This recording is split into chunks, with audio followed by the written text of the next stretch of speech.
अस्सलाम वालेकुम। अगर आप हज या उम्रे या किसी और मुल्क घूमने जा रहे हैं तो उसके लिए ज़रूरी पासपोर्ट बनवाना पड़ता है, लेकिन बहुत सारे एजेंट्स हमसे ज़्यादा पैसे ले जाते हैं और हमारा टाइम भी बहुत ज़्यादा वेस्ट हो जाता है।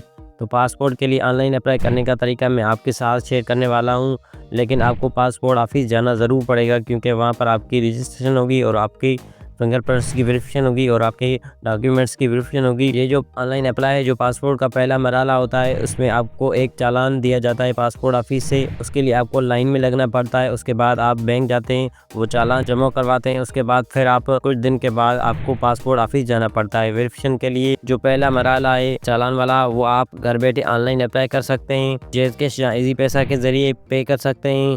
तो अभी चलते हैं मोबाइल की स्क्रीन की तरफ। तो अभी हम मोबाइल की स्क्रीन की तरफ आ चुके हैं। आपको प्ले स्टोर या ऐप स्टोर ओपन करना है। मैं अभी प्ले स्टोर ओपन कर रहा हूँ। आपको प्ले स्टोर ओपन करना है। उसके बाद आपको सर्च करना है, यहाँ पर सर्च करना है पासपोर्ट पासपोर्ट फ़ी आसान। ये आपको ऐप सर्च करना है। उसके बाद आपको ये पासपोर्ट फ़ी आसान वाला ऐप डाउनलोड कर लेना है। मेरा पहले से डाउनलोड हुआ है, मैं इसको ओपन करूँगा अभी।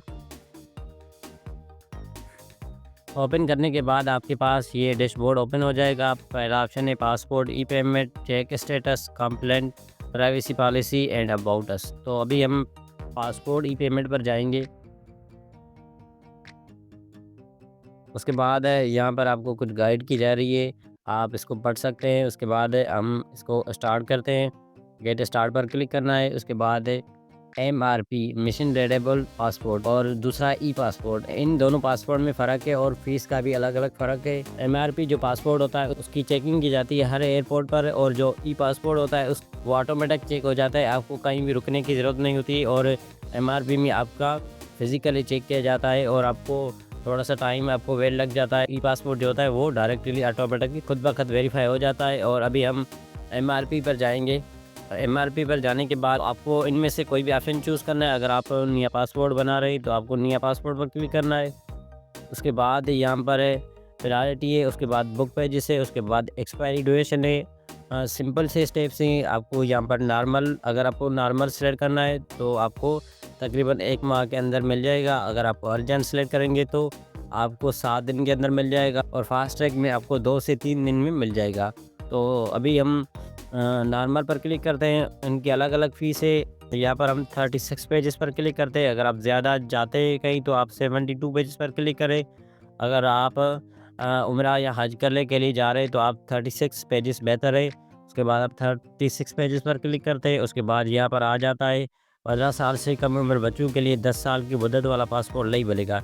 किसी गलती की सूरत में फ़ीस नाक़ाबिले वापस होगी। यहाँ पर कह रहा है कि 15 साल से कम उम्र वाले जो बच्चे हैं उनका 10 साल की मुद्दत वाला पासपोर्ट नहीं बनेगा, तो उनका 5 साल का पासपोर्ट बनेगा। अगर 15 साल से ज़्यादा है तो वो 10 साल के लिए सिलेक्ट कर सकते हैं। तो अभी हम 5 ईयर्स पर क्लिक करते हैं।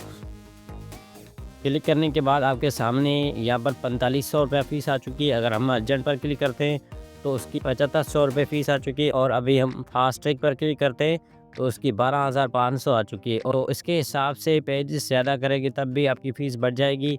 यहाँ पर 18500 हो चुकी है, और नॉर्मल की यहाँ पर 8200 हो चुकी है। पेजेस ज़्यादा हैं तो डबल फ़ीस हो चुकी है। अगर यहाँ पर मुद्दत बढ़ाएंगे तो यहाँ पर भी फ़ीस डबल हो जाएगी। तो अभी हम नॉर्मल सेलेक्ट करके उसकी फ़ीस जनरेट करते हैं।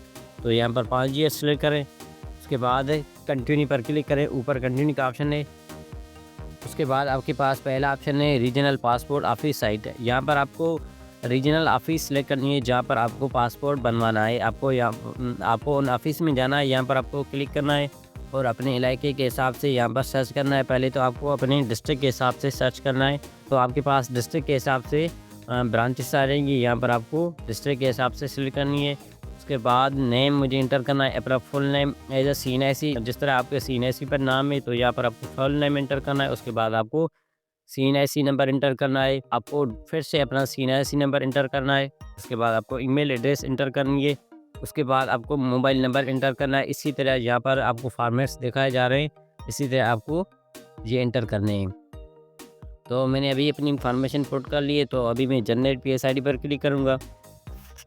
जैसे ही मैं जनरेट पीएसआईडी पर क्लिक करूँगा तो मेरे पास से 4500 रुपये अमाउंट आ चुका है और यहाँ पर मुझे इन 2 ऑप्शंस को सिलेक्ट करना है, इन पर टिक लगा देनी है। टिक लगाने के बाद मैं जनरेट पीएसआईडी पर क्लिक करूँगा। जैसे ही मैं जनरेट पीएसआईडी पर क्लिक करूँगा तो मेरे पास पीएसआईडी जनरेट हो जाएगी। यहाँ से आप इस पीएसआईडी को कॉपी करके किसी भी बैंक अकाउंट या वन बिल इनवॉइस वाउचर के थ्रू पे कर सकते हैं। तो अभी मैं आपको जैज़ कैश के थ्रू पे करके दिखाता हूँ। यहाँ पर मैं इसको कॉपी करूँगा पीएसआईडी को। तो अभी मैंने जैज़ कैश ओपन कर लिए, तो यहाँ पर मुझे मोर पर क्लिक करना है। उसके बाद आपको ऊपर स्क्रॉल करना है। स्क्रॉल करने के बाद आपके पास गवर्नमेंट पेमेंट्स में आ जाना है। पासपोर्ट फ़ी पर क्लिक करना है इस ऑप्शन पर और उसके बाद आपको इस पहले वाले ऑप्शन पर क्लिक करना है। उसके बाद आपको जो पीएसआईडी आपने कॉपी की थी वो पीएसआईडी आपको यहाँ पर एंटर करनी है। तो मैं अभी पीएसआईडी एंटर कर रहा हूँ। पीएसआईडी कॉपी करनी है। अगर आप वहाँ पर पीएसआईडी कॉपी कर रहे हैं तो आपके पास फुल पीएसआईडी आ जाती है, आपकी डिटेल्स आ जाती है। तो आपको इसी तरह कॉपी करनी है कि आपको किसी एक पेज पर लिख कर उसके बाद आपको यहाँ पर एंटर करनी है वो वाली पीएसआईडी। तो आप वहाँ पर जो हम कॉपी करते हैं तो वहाँ पर ज़्यादा मुकम्मल इन्फॉर्मेशन आती है, हमारा नाम आ जाता है। तो इसीलिए मुकम्मल पीएसआईडी यहाँ पर नहीं आती है। तो आपको अपनी पीएसआईडी वहाँ वाली किसी पेज पर लिख कर उसके बाद आपको यहाँ पर पीएसआईडी लिख देनी है। उसके बाद आपको कंटिन्यू करना है। तो आपको पेड कर देनी है, आपके नाम आ जाएगा वहाँ पर पीएसआईडी जो आपने एंटर की थी। पीएसआईडी एंटर करने के बाद आपके पास मुकम्मल इन्फॉर्मेशन आ जाएगी, आपका नाम आ जाएगा। उसके बाद आपको पेमेंट कंफर्म कर देनी है। उसके बाद आपको फिर से इस ऐप पर चले आना है। तो यहाँ पर आपको क्लिक करना है। उसके बाद आपको चेक स्टेटस पर क्लिक करना है। तो चेक स्टेटस पर क्लिक करना है। तो यहाँ पर आपको वो वाली पीएसआईडी एंटर करनी है जो आपने पीएसआईडी जनरेट की, वो आपको यहाँ पर पीएसआईडी लिख देनी है। उसके बाद आपको डन करना है।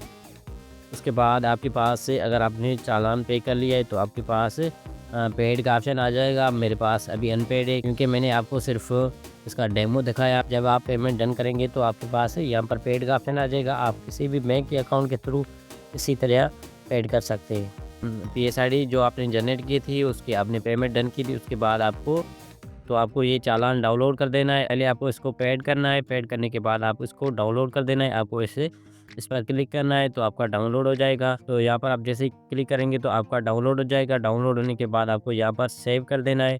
सेव करने के बाद आपका सक्सेसफुली डॉक्यूमेंट सेव हो जाएगा। इसको आपको प्रिंट करवानी है तो मैं आपको ये दिखा देता हूँ कि आपका यहाँ पर नेम भी आ जाएगा, आपकी लोकेशन आ जाएगी, पीएसआईडी नंबर, अमाउंट और स्टेटस भी आ जाएगा और यहाँ पर पासपोर्ट वैलिडिटी आ जाएगी, यानी कि मुकम्मल इन्फॉर्मेशन यहाँ पर आपकी आ जाएगी। तो आपको ऐसे करना है कि आप तो इस चालान की आपको प्रिंट करवा देनी है। उसके बाद आपको ओरिजिनल अपने CNIC, अपने वालिद साहब के CNIC, अपने वालदा के CNIC और एजुकेशनल डॉक्यूमेंट्स, दीगर जो भी डॉक्यूमेंट्स होते हैं इसके रिलेटेड आपको वहाँ पर ले जाने के बाद आपको फॉर अलाउड किया जाएगा और आपकी वहाँ पर फिंगरप्रिंट्स की वेरिफिकेशन होगी, उसकी आपकी फेस की वेरिफिकेशन होगी। उसके बाद आपकी डॉक्यूमेंट्स की वेरिफिकेशन होगी। डॉक्यूमेंट्स की वेरिफिकेशन होने के बाद आपने जो प्रायोरिटी सेलेक्ट की, आपने नॉर्मल सेलेक्ट किया तो आपको 30 दिन के अंदर, आपने अर्जेंट सेलेक्ट किया तो आपको 7 दिन के अंदर, या फास्ट सेलेक्ट किया तो आपको 2 से 3 दिन के अंदर आपको मिल जाएगा। तो मिलते हैं नेक्स्ट वीडियो में, तब तक अल्लाह हाफिज़।